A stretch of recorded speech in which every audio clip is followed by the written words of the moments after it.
Alors, bonjour tout le monde, de retour à ce deuxième segment de l'émission Cinéma Maison pour maniaques de DVD Blu-ray. Martin va nous parler de coffrets classiques. Tu disais c'est le centenaire? Oui, bientôt ça va être les 100 ans de Paramount. Okay. Ils ont décidé de prendre un petit peu d'avance puis de nous sortir une belle collection Paramount Centennial Collection. Et puis là-dedans, à date, il y a 9 titres. Wow! 9! Okay, 9 titres. On va en prendre une batch, on va les montrer pendant que tu parles. C'est ça. Et puis, si quelqu'un qui est habitué depuis 10 ans de regarder les sorties DVD va se rendre compte que c'est tous des titres qui sont déjà sortis et certains qui sont sortis plusieurs fois. Moi, j'étais excité au début de la collection parce que ils ont... c'est tous des disques. Voici pourquoi je suis excité, c'est Breakfast at Tiffany. Ah!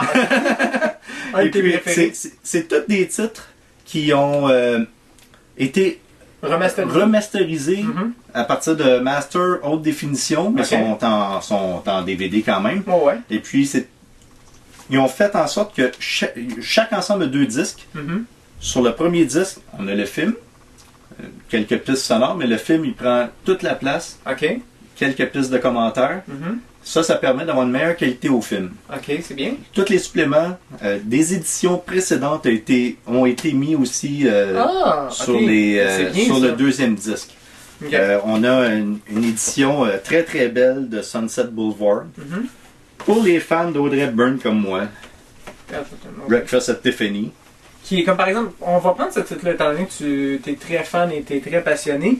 Qu'est-ce qu'il y a de différent? Qu'est-ce qui a été modifié, apporté, amélioré par rapport aux éditions précédentes? Beau menu, beau coffret qui est riche. Oh, t'as l'air d'être très fort. Là. Ah oui. Moi j'aime les classiques, alors c'est une bonne collection pour moi. Et puis ils ont pris les suppléments. Ils venaient de sortir une édition Xème anniversaire. Ils ont mis ces suppléments-là et ils ont rajouté ce qu'ils appellent des Behind the Gate. OK. C'est des nouveaux suppléments tournés chez Paramount. Ça, c'est le fun. C'est vraiment... Il y a beaucoup de nouveautés dessus. Ça, parce que ça, pendant que tu checkes les autres titres, ça, c'est un point que... Félicitations à Paramount, ils ont pris le temps de faire ça. Je déteste quand ils sortent une nouvelle édition puis ils vont juste remettre les mêmes suppléments avec rien de nouveau dessus. Un peu comme on a parlé auparavant. Et si on fait ça, je trouve ça, le chapeau, c'est merveilleux, ça. C'est ça. Pour les fans d'Audrey Hepburn, il y a Breakfast at Tiffany, Roman Holiday, Sabrina... Et voilà. Et Funny Face, qui est l'édition comparée à l'édition DVD qu'il y avait avant, une belle amélioration côté vidéo. OK, pour le son aussi? Pour le son aussi. OK. Et l'autre chose aussi qui est importante, ça, c'est des films qui datent de quelle année? Ça va de quelle année à quelle année? Ah, bonne question, mais c'est toutes les années 50-60. OK. C'est l'âge d'or de Paramount. OK, merveilleux. C'est parce que chaque studio a son propre style. Tiens, je vais les prendre. On a un film d'Hitchcock, To Catch a Thief, The Odd Couple. 2 westerns que ceux-là que je viens juste de critiquer sur mon site, Eldorado et Liberty Valance. Okay. C'est pas les westerns du siècle, mais ils ont été très bien transférés sur DVD.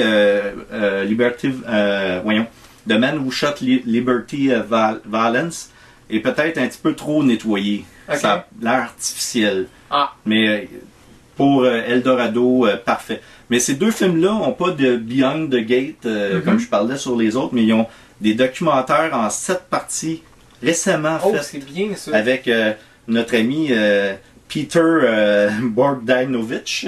Wow, tout un nom ça. Okay. C'est ça, mais c'est un réalisateur connu. Et puis c'est du très beau travail. En termes de suppléments, c'est combien? Les suppléments sont mieux que les films là, sur ces 2-là. Mais les autres, c'est tous des films classiques qu'on avait déjà vus sur DVD. OK. Ceux qui ne l'ont pas, c'est l'édition à prendre. Ce qu'on remarque ici, comme les films de la collection Criterion sont numérotés. Merveilleux. Alors, écoute, c'est définitivement une collection à posséder si vous êtes un fan.